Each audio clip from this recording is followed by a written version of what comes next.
Hi, everyone. I just wanted to give you a quick review of how to request items via interlibrary loan. Interlibrary loan is the process that the library uses in order to request materials from other libraries on your behalf. So it's great if you need access to a book chapter or a journal article or a book or something like that that the library does not have access to. It does, however, take a little bit of time for us to process requests. Sometimes articles can take up to a week. Books are often a week or more because they have to physically be mailed to a library. So this is not a good tool if your paper is due in the next day or two, but it is a great tool if you plan ahead and want to access materials in a longer time period. If you need some information about interlibrary loan after this video, if you come out here to How Do I and Request Interlibrary Loan, this page has a lot of great information about how to place your requests, as well as any information about fees that you might incur. The vast majority of interlibrary loan requests do not incur fees, but things like reorder fees or overdue fees are really good to know about. To place an interlibrary loan request, there's a couple of ways you can do it. One way is to come down to frequently used links and then click on interlibrary loan. I'm already logged in, but if you're not, you'll see the screen that asks you to log in with your Bengal ID and your last name.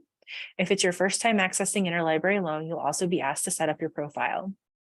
After you've done that, you can start placing requests. So if I go up here to new requests, there's different forms for different types of information. I'm going to pull up the article request. The forms will show you the required information. And what I will say is that the more accurate your information is and the more information you can provide, the faster your request will be processed. So really pay attention to what it is that you are inputting into this form. And then once you have entered your form, you can click Submit Request, and then that will go to our staff to process your request. When you have something available to you, you'll receive an email. You can log back into this system, and then your electronically retrieved materials will be listed right here, and any physical materials that you need to check out will be right here. So getting familiar with your interlibrary loan account is a good idea. The other way you can request interlibrary loan items is directly from the database.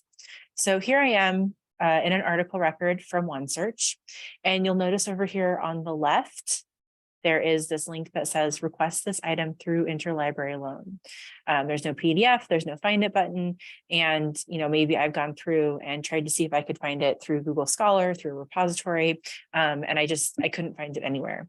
So what I can do is click on request this item through interlibrary loan. And since I'm logged into my interlibrary loan account, you'll notice that this form has been pre-populated. So all of this information is here. I might want to double check the information to make sure that it is correct, that it came over correctly from the database.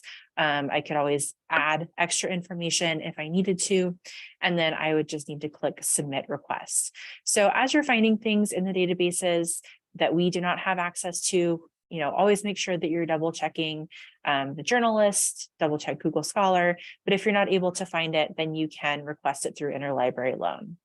Let me know if you have any questions.